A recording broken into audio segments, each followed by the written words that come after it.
Asherlo. It's a big grand. Well, how's the crack? We're back. It's another episode of Sure It'll Be Grand. That podcast you kind of like, I suppose, where two Irish guys talk about movies and sometimes other things, but mostly movies. I'm here. My name is Owen. Dan is with me. Say, hey, Dan. Hey, Dan. Nice. See, this time I actually copied your that was cool. inflection as You well. actually did it. That was nice. Yeah. Well done. I'm glad we did. Yeah. We got through that moment. Yes. This week, well, I don't know. What's going on with you? How's things? How's life? Anything cool happened since we last spoke yesterday? No. Oh, all right, that's all. good. That's fine. Let's move on. Nothing much going on in my life. I watched Jungle Cruise yesterday. Oh, God. How was that? It's not good. Oh, who would have thought? It's not good. I mean, it's not bad. I managed to watch it all. Is it a film? It's just about a movie. Yeah. I mean, Yeah. it's There's very, a beginning and a middle and the end. There's some sort of strange plot happening. It's mostly just a Disney theme park exercise. But like, yeah, I don't know. If you want to watch a movie based on a Disneyland ride, just watch Pirates of the Caribbean. I really be don't honest. want to, though. It's kind of the cast keep you interested. Honestly, just because it's The Rock and Emily Blunt and they're actually quite good together. Yeah. Weirdly, they have good chemistry. It's But they're both extremely charismatic. yeah, I think that's mostly it. It's just they're like, yeah, I can watch these two do stuff for 2 hours, and I don't, the villain is a intense German caricature. Okay. He's like the son of Kaiser Wilhelm. Does it have sequel bait? Yes, sort of. Oh, God. Not- We'll have I mean, 14 not of like- these, aren't we? There's not like a post-credits thing or anything where they're like, ooh, they're not like, they don't specifically set up a sequel, but the characters are still... Johnny Depp walks into a bar. All right, mate, I like taking to the... They probably will do a tie-in now at some point. They're not set in the same times, though, so it would be odd. It would be like undead Captain Jack. He gets the Black Pearl back and he's like immortal. It'll just be or something. something I don't know. Yeah, It's all come on. they also both did, I think, because Jungle Cruise is about the Fountain of Youth. They did that in... See, I thought this too. The fourth Pirates of the Caribbean is about the Fountain of Youth, isn't it? I think so. I'm pretty sure. So I don't know if it's the same Fountain of Youth. They don't look the same, and I don't think they're in the same place because Pirates of the Caribbean is in the Caribbean, and this is set in the Amazon rainforest. But anyway, How big is the Caribbean? it's just the islands, isn't it? It's the Yeah. Caribbean. I Cause do, they- like Brazil is not considered the Caribbean. I'll say that much. Yeah. But who knows? Maybe they were in Brazil in the fourth Pirates, and I didn't realize. Anyway, we're not doing Jungle Cruise this week. That's not what we're here to talk about. We're actually going way back, Dan. I think this It's a thematic prequel to... Some would say that Jungle Cruise learned a lot from this movie. Others would say they didn't what the at hell all. are you on about? Yeah. Go away from me. No, I'm not. No, I could. No, I'm not going to spend this podcast drawing comparisons between the works of Alfred Hitchcock and Disney's Jungle Cruise. You know it's illegal if you don't call it Disney's Jungle Cruise, by the way. Oh, You have to say I don't know. Anyways, let's stop talking about Jungle Cruise. This week, we're doing... What we're doing is we're going all the way back to 1954. Well, 55 when it was released here in I Ireland. remember it well. But 54, I think this is the oldest movie we've done on the show. I'm pretty sure we haven't gone further back than the 80s. We're going to have to start outdoing each other every month or so. Just get older and older and older. We're going to do like season 3. I'm just going to do Train Enters the Station, like the Lumiere Brothers clip. Oh, no, we have to do about that for Metropolis now. sometime. Well, that's a movie. But Yeah. Lumiere Brothers is older. We're doing Rear Window is the name of the movie, and if anybody's not familiar with it, then fuck you.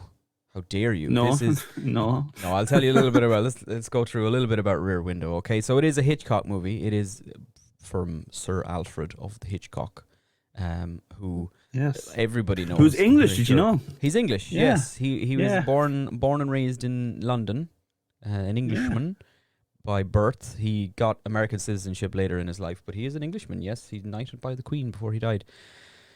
Way to go. Yeah, it's a Hitchcock film. It's I guess it's not the most famous Hitchcock film. I personally think it's the best, but of course, people who don't know, or everybody knows Hitchcock, or they know the term Hitchcockian movies. That's how big of a deal he is in cinema. Yeah. You've got Vertigo and Psycho and North by Northwest and all those other movies are all big deals for anybody who's seen a movie even once, I guess. Hitchcock's a big deal. But he directed this, and it stars, take your pick, the biggest names in classic golden era Hollywood. James Jimmy Stewart, who we know and love. We both know and love. We talked about him briefly. Genuinely, like, no joke, and just I think he might be my favorite actor of all time, to be honest. Really? I really adore him. Yeah. It's just the most genuine acting ever. Yeah, he's a cool guy. We talked about him briefly, I think, when we did our Christmas thing, because we were talking about It's a Wonderful Life. But he's in this. Alongside him is Grace Kelly, another superstar, titan of classic Hollywood, princess. Well, she wasn't a princess when she made this, but she became a princess later on. Grace Kelly. Wendell Corey is also here. Dan tells me it's pronounced Rita. I think it's Rita. Thelma Ritter, whatever. And Raymond Burr, who I think maybe people will know. I don't know. He was Perry Mason. If anybody remembers the TV show Perry Mason from the 50s. He was a big deal in Hollywood in general, though. Yeah, he was a big guy. He was in a Godzilla movie and stuff in like years ago. And he did all the Perry Mason stuff, which I know because Ozzy Osbourne, I think, did a song called Perry Mason. Anyway, that's nothing got to do with anything. Rear Window, 1954. It was also written by John Michael Hayes, who collaborated on a lot of Hitchcock's movies, and is based on... This movie, Rear Window, rather, is based on a short story by a man named Cornell Woolrich, and the short story was called "It Had to Be Murder." And of course, a small episode from The Simpsons. You stole my bit. Sorry. No, it's fine. Yes, it is. If anybody wants to know the plot of it, if you've seen the episode of The Simpsons where Bart breaks his leg and spends the whole episode sitting in his room watching people through a telescope, that's where they got. That's where The Simpsons they got it from. This. Yeah, Rear Window was full of Jimmy Stewart being really annoyed at people being in a swimming pool when he can't be. That's actually the whole movie. That's how the murder starts. Yeah. Jimmy Stewart's the murderer in this movie. That's Rear Windows. This is one instance, I think, where it's safe to say The Simpsons did not do it first. Yeah. Rear Window. There's plenty of other instances, but that's a joke. Yeah. All right, so that's the ins and outs of it. So that's the basics of Rear Window. Let's see what the hell is going on here. What the hell is going on? What the hell is going on here in Rear Window? So, like we said, it's that episode of The Simpsons, but it's more than that. I mean, that's not. They took the basics of it because it is Jimmy Stewart who plays L.B. Jeffries, Jeff, who is a photographer / war veteran who has broken his leg. We don't know really how it happened or what. Must be a high break. Was like it's near his hip. Oh, it's a bad break. Whatever happened, he's in a full leg cast that's wrapped around his hips and stuff. Like he can't walk at all. He just sits in a chair all day. He's stuck in his apartment. There's a heat wave, which I'm now kicking myself that if things had aligned better, we could have released this during the heat wave that Ireland just had and been like, hey, heat wave movie. We missed by a week. We just if we'd swapped the schedule around somehow, we would have gotten out our heat wave movie in Rear Window. But it's L.B. Jeffries, Jimmy Stewart, and he's broken his leg. He's stuck in his apartment, and he's a photographer, a renowned photographer. We're told in the movie, and he's gone out with Grace Kelly. And they live in sort of. They're like together, but she wants to marry him, and he doesn't want to marry her because she's like, you don't belong in my life, Lisa. I think her name is actually. I think her name is actually Lisa, but Jimmy Stewart says Lisa all the time. That's how he pronounces it. But so they're hanging out. He's stuck in his apartment. He lives in like It's in Manhattan. It's a fictional place. It's supposed to be in Greenwich Village in Manhattan, but it's based on another place, looks wise. And he's watching all his, because back in those days we didn't have YouTube or the internet or TV really. Yeah. He had nothing. All he's just sitting at his window watching all of his neighbors across the courtyard They're all in like big high-rise apartment blocks. Mostly watching the ballet dancer. He's mostly watching Madame Torso, the ballet dancer. Yeah. Yes, that's true. He watches her a bit. Yes. Even Grace Kelly watches her, so fair play to her. But he's just watching all his neighbors, and he begins to suspect that one of his across the courtyard neighbors, Thorwald, has murdered his wife and cut her up into pieces, put her in a suitcase, and like scattered her remains around the city, or at least some of her in a flower bed at the bottom of the courtyard. And which is very weird. Why would you quite do so strange. Close to the house? Yeah, I don't know why he'd leave just one little piece of her in the courtyard, but I think what it was in the courtyard was the wedding ring, I think, and he like got it afterwards. But anyway, so that's the plot. That's the basic plot of it. And it kind of just proceeds from there into sort of a half like paranoid delusion sort of thing, and half like sleuthy detective trying to figure shit out kind of stuff, and a whole lot of voyeurism. There's people just watching. A lot of it, yeah. But again, like people say, "Oh my god, that's disgusting." But like, first of all, like we as a people understand what pandemics are like now, where you're stuck in your house, looking outside, you're bored. Now you don't have television, you have no internet, and there's a heat wave, and everyone has the windows open.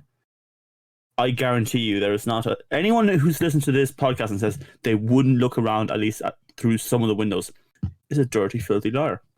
See, look, sorry, they are. Here, see, the thing is, right, I live in the countryside. I don't have... It would be a lot stranger if I was looking in my neighbours' windows, because I'd have to walk into their garden and stand at the window to watch them. Yeah. Like, it's not... But this is a high-rise apartment block. You can just sit at your window, and what else are you going to look at? You're just looking out at the world. But it's a case of, like, Hitchcock knows... He understands certain aspects of the human condition. And one of them is voyeurism. And I think it's demonstrated in this film. He doesn't know just about making movies. He knows about watching them too. Because there's so much of this that's in the hands of a lesser filmmaker, I suppose. It could be just considered, well, there's nothing happening. This is just boring. Yeah, it'd be boring. Because it is just L.B. Jeffries, Jimmy Stewart's POV of just looking at people a lot of the time. It's just the camera moving around this apartment block, and you're just seeing couples arguing, or a man playing the piano, or Hitchcock himself in one of his famous cameos just tuning a clock for some reason. Is that what you call it? God, that's not a job that doesn't exist anymore, does it? No. Do you tune? Professional clock tuner. Is that what it's called? Do you tune a clock? You set a clock. I don't know. He's doing he's moving the hands on the clock and setting the time for just his cameo, which he did in every movie. But yeah, you had never seen this before. No. Have you seen other Hitchcocks? I have. Yeah, this is going to sound very sort of ignorant, but I do have a harder time watching older movies a lot of times, pacing wise and sort of what they focus on. Don't treat me, but like Hitchcock always has been kind of an exception. Especially like movies like Vertigo and Psycho. He was very much the master of like tension, suspense, and like that feeds well into what interests me in movies. So I haven't watched this movie, but I've never shied away from watching Hitchcock, even though I would probably for a lot of other directors of the time. Yeah, I mean, it's a different thing. Yeah. In fairness, like sitting down to watch a movie from the 40s or 50s, like it is a different experience. Cinema has changed so much in terms of even, and I don't mean just like from a filmmaking point of view. Obviously, we have much more fabulous technology now that we can do different things, but like just from how the stories that they were telling and the even just visual storytelling and stuff like that. Which is one thing that Hitchcock was like big into, and it's like because he started making silent movies in the like 20s and 30s. I think he made forgive me because I can't remember the name of it, but he made the first talkie in British cinema was an Alfred Hitchcock movie.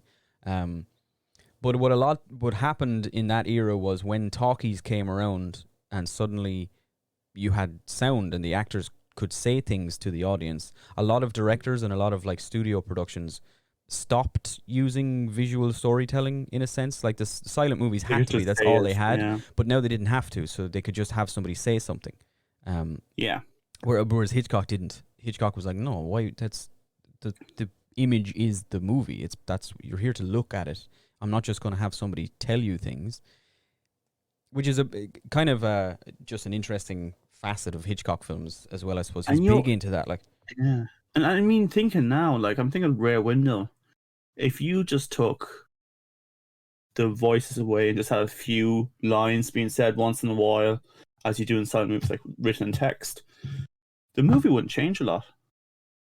No, there's not a lot of... No, to be fair, I think the script in this is quite good. There's a lot of good dialogue and stuff in it that happens. Yeah. Like, the dialogue is not... I wouldn't say necessary, but it isn't the main thing. You're not here to have Jimmy Stewart tell you what's happening. You can see it for yourself.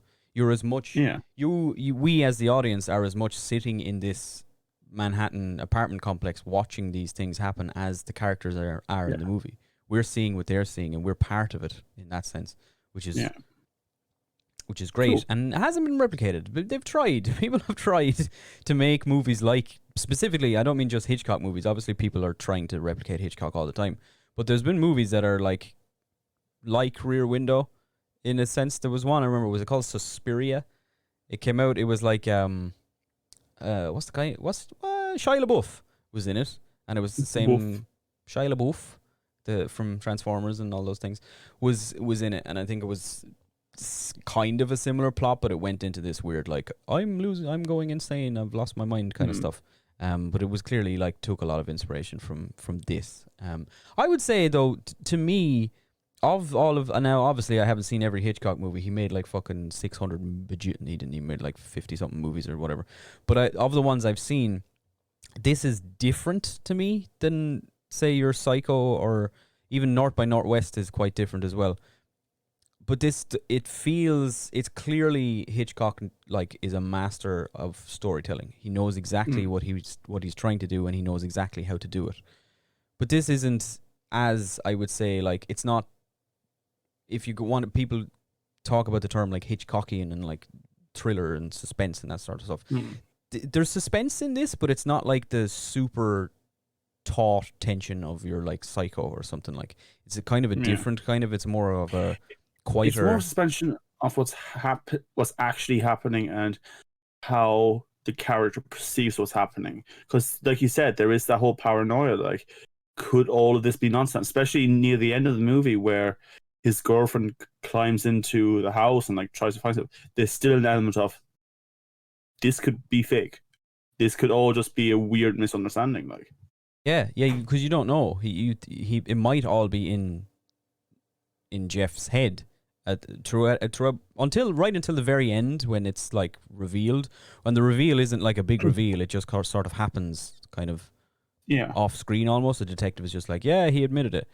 But it's right up until that point, it could still be just Jeff maybe he's been cooped up a little too long and the heat is getting to him and he's seeing things that aren't really there. He's trying to make what he's seeing more interesting to him somehow. But that's, I don't know. I just love this movie. It's just so good. Honestly, it's so rare that we watch a lot of like movies that we enjoy on this show, but I really think this is the first time I've sat. I tell you how good it was. We didn't speak for most of it. We really didn't. No. That never happens. Like, there was obviously a couple of times, but my main comment was like, why would you put a dog in a basket and let it down a building? We just sat, and it's we just sat there for the whole runtime, mostly just watching it. Like, because we watch. We've said it before. We watch prior to the recording. We watch every movie that we're talking about, and we watch them together. And then generally we mostly spent the whole movie like riffing on it and just kind of like making jokes and talking about random stuff. Fallen, for example. Yeah, I mean, we didn't do a lot of watching there. No, like a lot of movies. But this time we both just sat here and watched it. Yeah. We were mostly just sitting in silent, and every once in a while one of us goes, "God, this is good." Yeah, this is just really good, isn't it? Like I think it was like 4 or 5 times I was saying, like, whether it's nothing was said, and I was like, that's a really good shot. Yeah. You're just like, oh, that looks really nice, doesn't it? That's cool. Yeah. That's really interesting. You see the reflection in the binoculars there. It's really nice. Yeah, it's really. God, Hitchcock was good, wasn't he?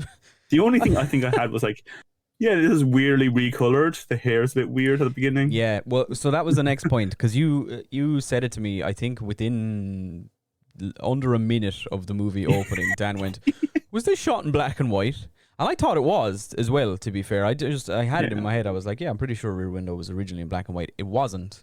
What happened was, so it was shot in color, shot on film, obviously. Everything was shot in film back in those days. And then, so what they would do then was you have your negatives, the original shot film negatives of the film, and then you would make you'd make transfer prints of those that would be, and then you'd basically reprint the movie from the transfers rather than from the original negatives, so to kind of preserve the negatives, and that's what would be sent out to the theaters or whatever that were showing them.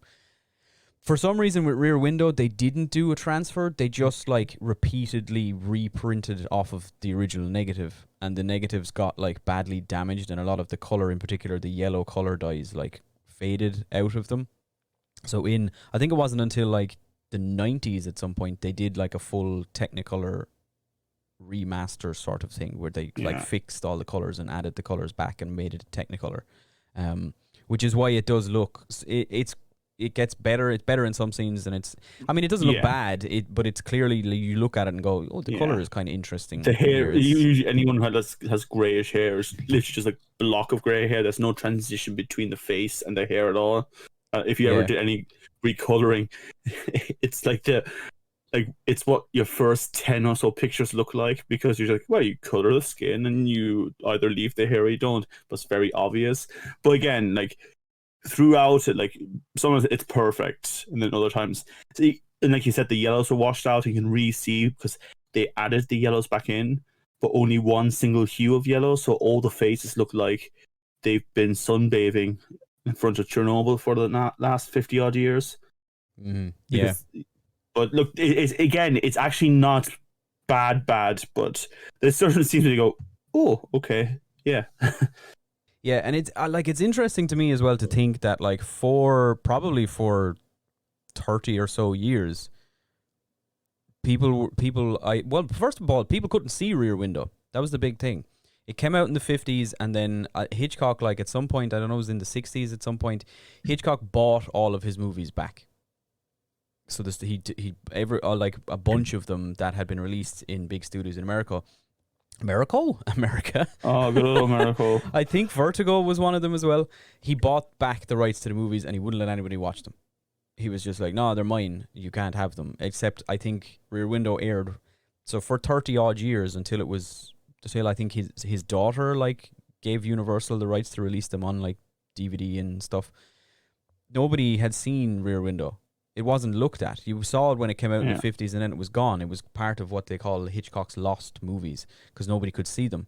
Apart from one time in 1971, I think NBC or somebody just put Rear Window on TV, but they didn't have the rights to do it. It was illegal. They just were like, fuck, I'm putting this on TV. They just did it. So if you saw it then, maybe you got to see it. But even back then, it would have been the degraded, a print from the original negative. You wouldn't have seen the recolor, so it would have looked weird.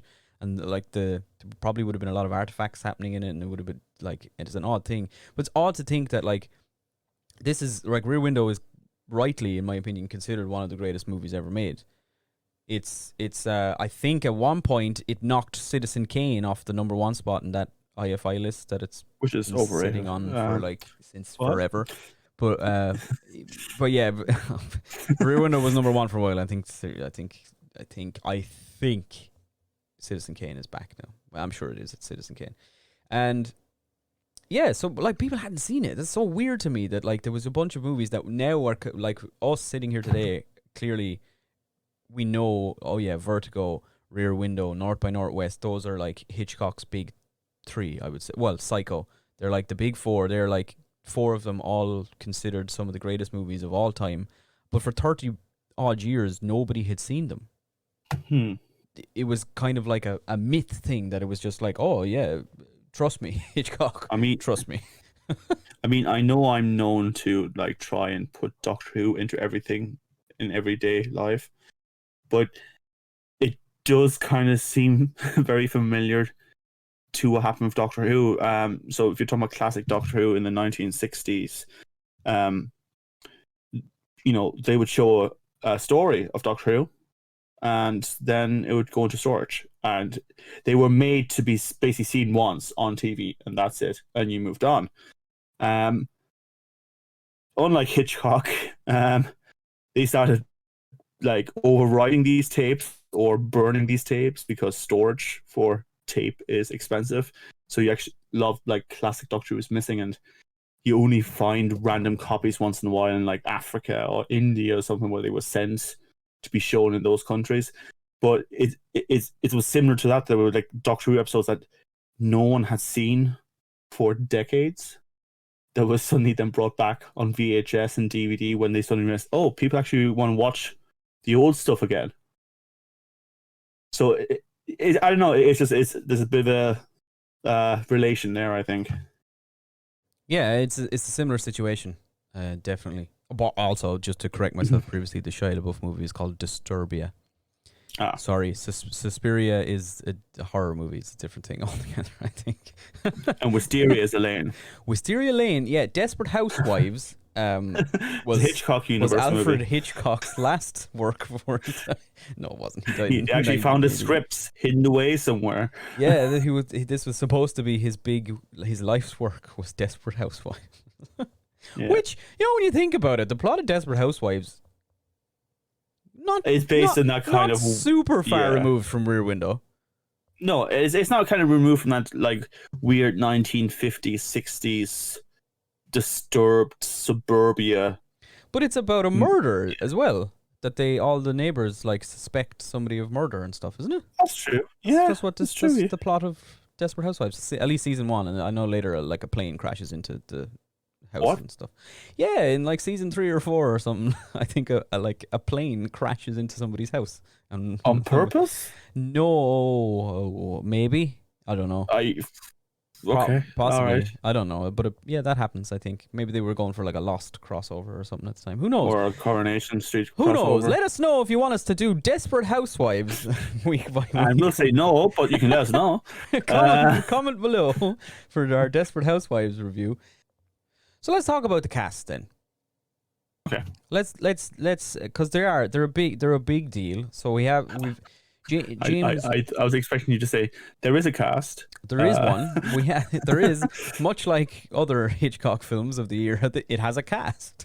Some of them actually, some of the same cast that he uses in a lot of other movies. Now, Cary Grant is not in this one, but James Stewart is, who did 3 movies, I think, with Hitchcock. He did. He did Rope as well. I'm forgetting one.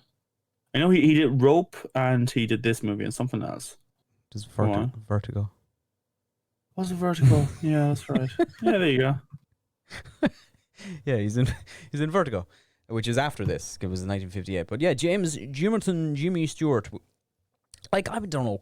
This is the hard thing I think about doing like a classic movie like this, is I sometimes feel like, what can I say that hasn't already been said about this kind of movie or about Hitchcock or about James Stewart? But I know something we can say, but no one has to talk about it all that much. His last movie was in 1991, and it was An American Tape, 50 Goes West. He plays the old the sheriff in town. Yeah, he does. There you go. Yeah. Yeah, there you go. And you thought we didn't have anything to talk about. There you... I didn't know. I knew we had stuff to talk about. My brain is just not working very well this afternoon. Yeah, but yeah, he was in 50 Goes West. Why? Yeah, well, interesting point, because maybe that's a movie we're going to do on the show. Yeah, maybe. Teaser for you. Who knows when it's going to happen, but we might do that one. Clearly I had it planned. That's why I did it. Yeah.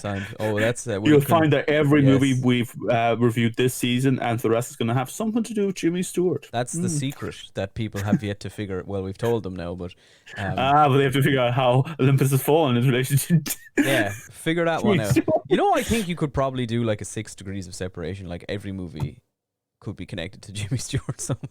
Yeah.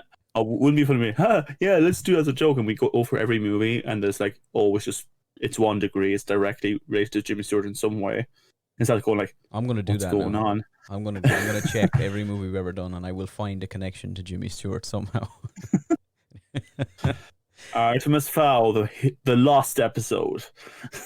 Jimmy Based Stewart. on the life of Jimmy Stewart as a child. That's exactly what it was. He grew up as a rich Irish child hunting fairies. I think, I'm pretty sure that's in his biography. Yeah, and he used to love surfing really hard on the beach, you know? Yeah. Well, James Stewart, I mean, he's so good in this. He's good in everything, to be fair, but it's like... Jenny, there's nothing he's not good in. He's always good. Grace Kelly, I haven't seen a lot of Grace Kelly, but like watching this, you get it. Yeah, I get why that is the very first time she walks into LB Jeffrey's apartment in this, and she's wearing that fancy dress, and you see Jimmy Stewart look at her, and it's instant. You're just sitting there going, "Oh yeah, okay, I see. Yeah, there's a reason why she's Grace Kelly. There's a reason why she's thought of so fondly, and why so many people loved her, and why she married a prince and became a princess. Like she had Grace, but like one thing I found watching this entire movie was keeping think about Jimmy Stewart's character, going like, marry her. What's wrong with you? Stop being an idiot. Marry her. Why would you go abroad? Marry. I'm not one for being, you should still chase your dreams and all that kind of stuff. Like, dude, she's better than you dream. Marry her. You're not going to find anybody better than this. Like, Jesus Christ, Jimmy. It's Grace Kelly. I know he's not thinking, Jeff is not thinking that in the movie. He's not looking at her going, my God, it's Grace Kelly. What am I doing? But like, at the same time, because his reasoning for it is just like, oh, well, I can't stay here. I'm not, it's kind of like, I can't be cooped up forever. I can't be cooped up. I gotta get out there. I gotta put a lasso around the moon and bring it down for you. And that kind of shtick. And he's like, oh, you like fancy clothes and going to balls and parties and blah, blah, blah. You won't. Have you ever parachuted out of an airplane? Have you ever been driven over by a car? Yeah. Huh? He says that one stage, right? Have you? I think so, yeah. Have you ever shot a man and watched the life fade from his eyes as you choked him out, Lisa? Grace Kelly goes, yes. Well, yes, I have. I do it that's my weekend. What do you think I do when I'm not here with you in this apartment? He just looks over across the apartment or killing everyone instead. That's the real reveal at the end of the movie, is actually that Lisa Fremont was just murdering everybody around the apartment block. God. Speaking of the apartment block, there it is. There's the other thing that I wanted to bring up. The set. The set for this is outrageously well put together. Like it's incredible how much work went into this. And I was reading a little bit about this the other day. It was a team of 50 workers, and it took them 2 or 3 months to build this set, just to build the whole thing. And interestingly, they went to Manhattan, and they were like, because it's based on, well, it's supposed to be set in Greenwich Village, but the actual set was built to look like a different area, like a neighborhood in a different part of Manhattan, over near like 6th Avenue or something. But they went there and they were like, why don't we just film it on here in Manhattan? And Hitchcock was like, nah. Because honestly, I think if he had shot it in a real, like not on a set, in a sound stage, he wouldn't have had the control that he needed on everything. Because they built the whole, it's not like they just like a Gladiator situation where they build like a little bit of it and then they like make it look like it's like the whole thing is there. They built the whole fucking thing. They took over a whole like big warehouse in California or wherever it was, and it to the point where the ceiling of the studio they were in wasn't tall enough to accommodate the height of the set that Hitchcock wanted to build. So he took out the floor because there was a basement to the building, and he was like, well, we can't take off the roof because I need the roof. So just take out the floor. They removed the entire like floor of the building so that they could go down. So the courtyard scenes, that's like the basement of the building that they're in. And they built like they developed a new, things that we have now that we just take for granted. Like the cameras in that, I'm using a comic book movie reference, the comic that Sam Raimi used to film the Spider-Man swinging around New York scenes. They were more or less kind of started with Rear Window because the cinematographer and Hitchcock made this new like fancy wire dolly system so that the camera could just move between all the buildings for all those shots where it's just like sliding down and looking at in everybody's windows bit by bit. They just made that. It took them like a month to rig the lighting because they didn't change it. They built up this massive lighting rig placed all around the set, and they left it there at all times, and it was able to switch the set from night to day. So they just like obviously it wasn't just a flick of a switch, but the gaffer could just like use the same lighting rig for the whole set to make it look both like night and day in the same place. They just like turn on more lights to make it look like night and add their like color effects or whatever, and then use the same lights to make it look like night, which is crazy how much work went into it, but it pays off, man. Like it's I know it sounds daft. Like one of my favorite parts of that set is the alleyway out onto the road, because it's just like it's such a, it just feels real. And I think that's the point, because I think if you just had that closed off or you couldn't see onto the street, it would just feel like a stage, a very elaborate big stage. But that little gap onto the street where you can see the bar from across the street, the cars driving by, random people walking back and forth, people sitting in the bar, suddenly the place was part of a bigger world. Yeah, definitely. And it's like, and at different times of the day when the camera lens looks down that alley, there's different people in the bar. If it's the daytime, there's more cars driving past. You hear the noises of the city outside and stuff. And it seems like such a small thing to include in movies, but it just everything, every single piece of this movie is put together so brilliantly and elaborately. And they easily could have just had the bar across the street just have dark windows so you couldn't see anyone in there, and just have bar written up there, and you could have one person walking up and down. And I've seen it in older movies, they have just one or two of the same actor just walking up and down constantly, wearing different jackets or something like that. It's obvious that it's just like one extra. Oh yeah, they just have him. He'll walk from one like right to left, and then change his jacket and turn around and walk the other way. Exactly. Yeah. It's very obvious, but no, this felt real. No, but that's as well. Like even all the extras and stuff in the movie were picked out by Hitchcock. Like he won't, because he's that kind of person. I mean, it takes, I think I've said this before, it takes somebody who is slightly insane to be this good at something. In particular, like when it comes to directors, like Kubrick was an asshole. Well, yeah, like he was. Yeah, Hitchcock wasn't known for being funny and stuff. Now, apparently, him and Jimmy Stewart got on really well. First, I don't know what it was. Apparently there's stories from the set, like Thelma Rita has said before, that like they just worked really well together.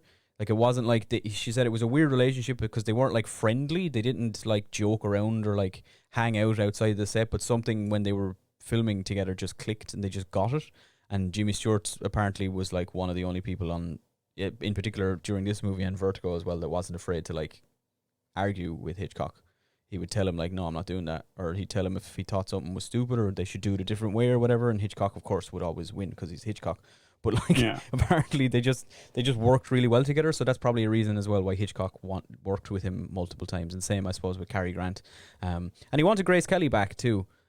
He really, because Hitchcock has a thing for blonde bombshells that he likes to put in movies. And he wanted Grace Kelly to do, I think she did 2 movies with him, and he wanted her to do a bunch more like in the 60s. But at that point she was the Princess of Monaco and had retired from filmmaking, and he couldn't convince her to do even just one more. But it's so, but there are things as well. I've heard like a story that, so there's a scene in this where, do you know the scene where it starts raining in the middle of the night and there's a couple like they're sleeping on the fire escape, like on the little balcony, because it's so hot they've brought the mattress outside, they're sleeping outdoors, but it starts raining in the middle of the night and they were like in a panic, like trying to pick up the mattress and get it back in the window. Apparently that was done in one single take, which is Hitchcock is known for doing multiple takes of everything to get it perfect. He did one take for this, and what he did to get it that way was he gave both actors different directions.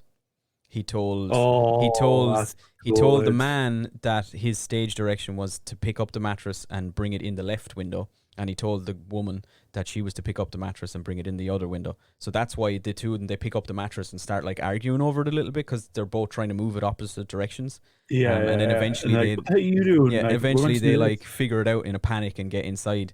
And that was, Hitchcock told them both to move the opposite ways without telling the other that it was supposed to happen. So they both thought they were doing the right thing, and it worked so well. He did one take and that was it. He was done. He said, "That's perfect. That's exactly what I wanted."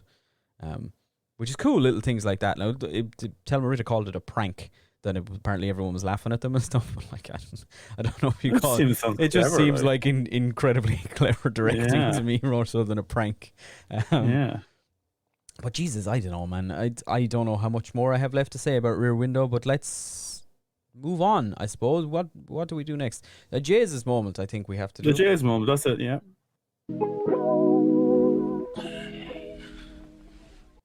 Do you have one for this? I do. Okay, hit me with it.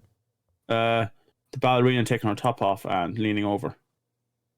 Because that was a lot more sexually charged than I thought the 1950s would do. Yeah, I see. There has been a lot of stuff written about this, in that there is what some would call an issue in Rear Window with the male gaze, in that it's clearly, I mean, it makes sense to me. It is a man looking at the world, so it would be the male gaze. Make sense. But that it's kind of like, it's odd. It's an odd choice that they keep repeatedly going back to her. She's not like, you know, they do it with other characters. There's the woman downstairs with the sleeping pills, and then there's the guy on the piano that's like comes home drunk and stuff. But it's like every time they go back to Madame Torso, she happens to be in her underwear and doing odd things. I don't know. It's people have it is a thing that people have, like, I can see where people are coming from and just been like, it's like, you know, not that it's an issue, but it is clearly a movie made from that point of view. Yeah, but to be fair, in that case, it is literally the male gaze, like you were saying. Like, it's actually physically the male gaze. Yeah, it is. It is, but it is because that's the movie. The movie is a man's gaze at the world. Yeah, I think for me, it's there's a scene where Wendell Corey's character, Detective Tom, who is he's Jeffrey's old war buddy or whatever. So Jeff calls him to be like, yeah, I think this man across the road murdered his wife and cut her up. And Tom is like dismissive of the whole thing. He's like, no, I spoke to him. I went to the train station. She's gone a train. She's gone to visit her family, blah, blah, blah. And at one point, Tom comes back. And at this point, so initially, nobody believes Jeff when he says this. Like, even like Grace Kelly is like, oh, Jeff, stop looking out that window. And Thelma Ritter, who plays his nurse, is kind of the same. He's like, you're losing your mind. Like, what are you talking about? But he manages to convince them that clearly this man has done something. So him and Lisa call Tom back over, and Tom, it's weird because to me, it's the only instance of this in the movie where Tom dismisses the whole thing at this point because it's a woman telling him. Yeah. And he goes on this whole weird thing where he's like, oh, you know how much time I've wasted following around so-called female intuition, and doesn't exist, and then kind of like tells Grace Kelly, oh, go in there and fix us a drink, honey, and this kind of stuff. Yeah. But it's the reaction from Jeff, who kind of, it doesn't say anything, but the two of them just kind of look at him, and he's just like, oh, I guess I'll leave then. And it was interesting, I think, because you said this when we were watching it as well, that I don't know if it was odd for the 50s, but all of Jeff's support and confidence and his like detective team. If this was an Ocean's 11 movie, the team that he puts together to solve the case or whatever, they're all women. They're all female, and Jeff is at no point dismissive of anything that they have to say just because they are women. But this Detective Tom guy is, and it's played as a bad thing in the movie too, which is interesting to me for like a film of that era to be like, this guy is clearly an asshole in this instance. It's not like everybody in the movie is just like, oh, Lisa, you're too pretty to think, kind of thing. That kind of stuff. Like, so I think that was nice. That was a nice little I thought the movie was actually quite progressive in some ways, like, 'cause it also showed you some ugly truths of humanity as well. Maybe I'm reading too much into it from modern viewing, but I reread the Piano Man. I know, a bachelor playing music. Those are kind of the tropes and stereotype of maybe a gay man that would appear at the time. You saw a woman who yearned for affection as well and was by herself. Like, this sounds weird, but it was like the entire neighborhood was made up of oddballs, but or the outsiders in some way, like the people that kind of be swept under the carpet, and like the only ones who weren't were arguably the young married couple that moved in close to Jimmy Stewart's place, and even them, you start seeing the husband going downstairs to the woman who wants, some romantic interest and all this kind of stuff. It seemed almost like the veneer of what it's like to be a proper American and a proper person and a nice stable household in the 1950s with the heat wave with all the windows being open. It was a reveal like things aren't as normal and flat as you might think they are. Yeah. The American dream falls apart when people can't see you. Yeah. Or can see you. Yeah, well, because they don't know they're being watched. I think is the thing. Exactly. Like but that's kind of my point. Like there was some stereotypes they were definitely going for. For example, the ballet dance. You can say what you want. Obviously, she was cheating on her boyfriend or fiance or whoever. By the end of the movie, we find out that she was waiting for someone to come back. But in a way, here was a woman who was kind of like open with her sexuality and taking what she wanted and like using it to her advantage. Well, here's the thing: she never cheated on him. She just snog that fella outside on the balcony. See, he kissed her, and then she was kind of like, "Oh, stop," and then like made him go back inside. And then like the next time we see her, she's coming home and she's like refusing. She won't let him into the apartment. He's like trying to fair come in, enough. and Okay, she's like, that's no. fair. She like slams the door in his face, and you can see this relief that it's almost like it's like a socialite kind of thing that like she has all these like all this male attention and stuff because of her job and because of what she looks like. But and she is how she she entertain she has to entertain. So them it's even more progressive in that way. Yeah. Like she is actually in charge of it. Like she's not giving anything she does wants away. Like Yeah, it's cool. Yeah. And again, maybe I'm reading too much in Piano Man, but I definitely was getting that vibe. The movie was kind of hinting at that. But even that, a bachelor, even at the time, a bachelor of a certain age was the thing that seemed strange at the time. Like, why aren't they getting married? Yeah, true. Jimmy Stewart was what age did we discover in this? 45 46 or something like. Yeah. He looks older, to be fair to him. He does. Yeah, he definitely looks more than mid-50s than mid-40s. That's what the war does to a man. All right, let's do some final thoughts. Yes, Mr. Frodo. It's over now. Where do you, in terms of Hitchcock and the movies of his you've seen, where do you place this? I can't place it anywhere. Mostly because it's the kind of movie that I'd love to have a series of movies like that I would just watch every single day because they're very passive viewing as well. If that makes sense. It's not an event to watch this. It's more of a study, sit back and relax kind of viewing. Whereas the other ones, I think, are not action-based, but 100% engagement is necessary, and like this is going to happen. You have to pay attention because bigger things are going to happen. Whereas this is like bit of nice mild psychology and sitting down and I wonder what's going on here. Yeah, Rear Window is my personal favorite of the Hitchcocks that I've seen. It's great. But I'm not trying to be dismissive of any of his others, but it is, to me, like I said earlier, it is different. It's a different type of what you would associate with Hitchcock.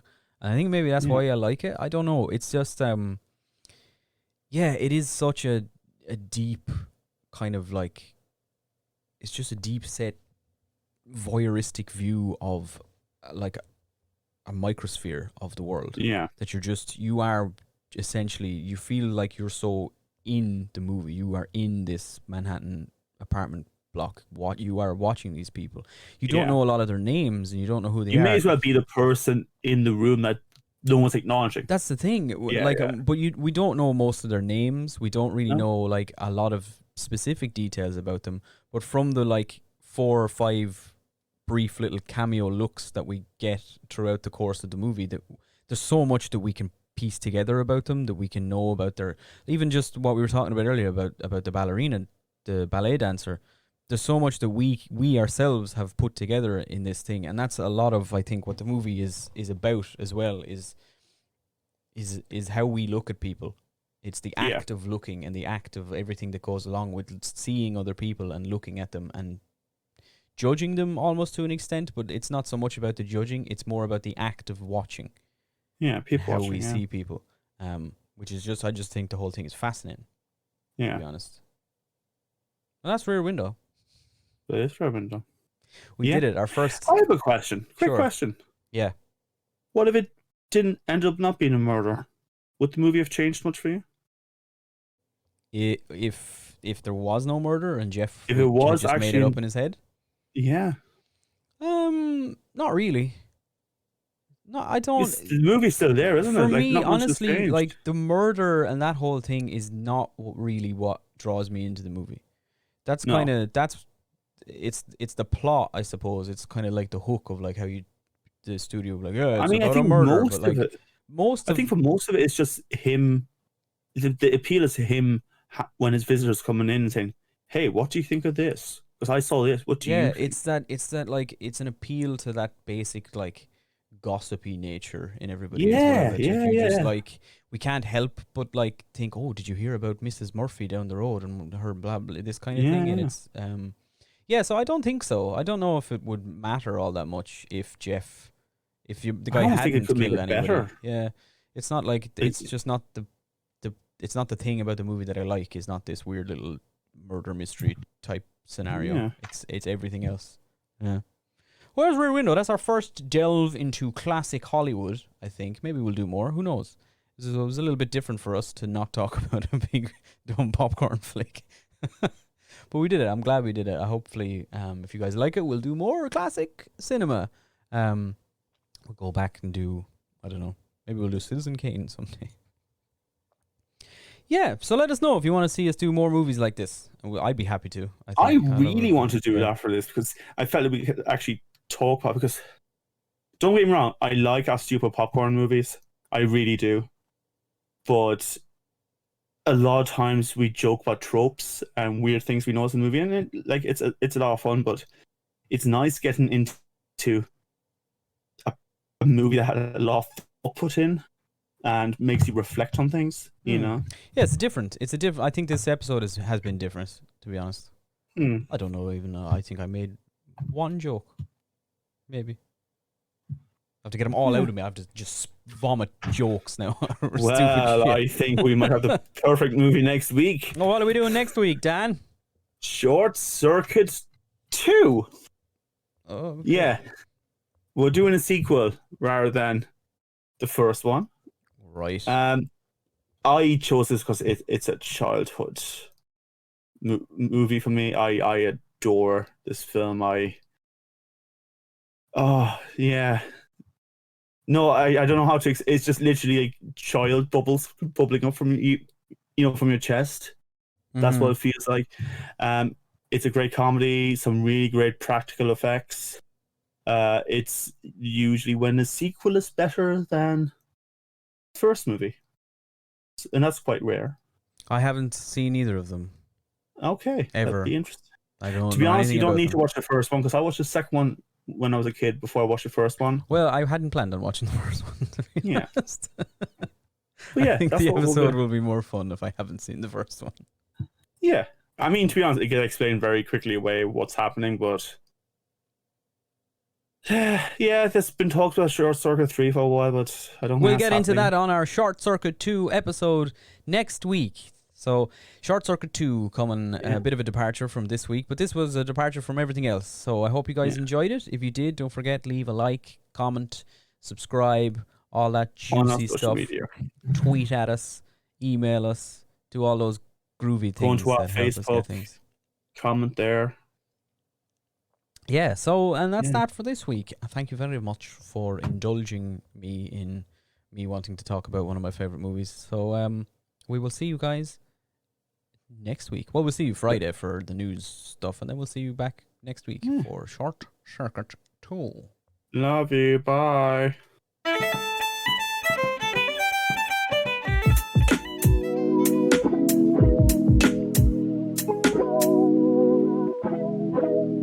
Asherlo. It's a big rant.